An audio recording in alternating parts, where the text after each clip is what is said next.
বাংলাদেশের ইতিহাসে উনি সর্বশ্রেষ্ঠ ব্যক্তি ছিলেন এবং পৃথিবীর ইতিহাসে এমন কোনো ব্যক্তি আছে বলে আমার জানা নেই যে সম্পূর্ণ সক্ষম, সচল, সবল অবস্থায় নিজ হাতে গড়া লোকদের হাতে দলের নেতৃত্ব দিয়ে উনি অবসরে গেছেন। আমি বলছি এই কারণেই যে একটা মানুষকে যদি শ্রেষ্ঠ বলতে হয় তাহলে ওনার গুণাবলী দিয়ে বলতে হবে। একটা মানুষের যত গুণাবলী থাকে আমরা যদি সবগুলোতে 10 করে নম্বর দিই, টোটাল 1000 যদি হয়, আমি গ্যারান্টি দিয়ে বলতে পারি উনি অপ্রতিদ্বন্দ্বী প্রথম হবেন। ওনার ব্যক্তিত্ব, ওনার চরিত্র, ওনার কথাবার্তা, চালচলন, জীবনের শৃঙ্খলা, ওনার পরিবারের পিতা হিসাবে, স্বামী হিসাবে, সন্তান হিসাবে, ভাই হিসাবে, উনি সকলের জন্য উনি অনুকরণীয় আদর্শ ছিলেন। উনি ওনার মেধাবী ছিলেন। উনি স্কুল জীবনে সারা জীবন প্রথম হয়েছেন। উনি এসএসসি থেকে মাস্টার্স পর্যন্ত মেধা তালিকায় পাশ করেছেন।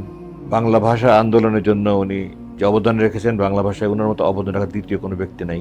এরপরে উনি দেশের যত গণতান্ত্রিক আন্দোলন হয়েছে সবগুলিতে নেতৃত্ব ছিলেন এবং বাংলাদেশের আজকে ওনার অধ্যাপক গোলাম আজম এবং ইসলামী আন্দোলনের সমর্থক হিসেবে ব্যবহার হয়। এই গত বিপ্লবের পরে গত 2 বছর, আমি মনে করি বা প্রায় 2 বছর হয়ে আসছে, যে ওনার সম্পর্কে অনেক ভুল ভেঙেছে। কামিয়াব প্রকাশন যে চেষ্টা চালিয়ে যাচ্ছে, আমি তাদেরকে এই জন্য সাধুবাদ জানাই এবং এই বইটা বহুল প্রচার কামনা করি। আমি মনে করি যে ওনার এই জীবনীটা সবার পড়া উচিত, যারা শিক্ষিত মানুষ, সচেতন নাগরিক, সবার এটা পড়া উচিত। উনি একটা পরিষ্কার চিত্র দিয়ে গেছেন যে কি হয়েছে, কি হয়নি, কি হওয়া উচিত ছিল, কি সেই সব কিছুর উপরে উনি সুন্দর চিত্র দিয়েছে।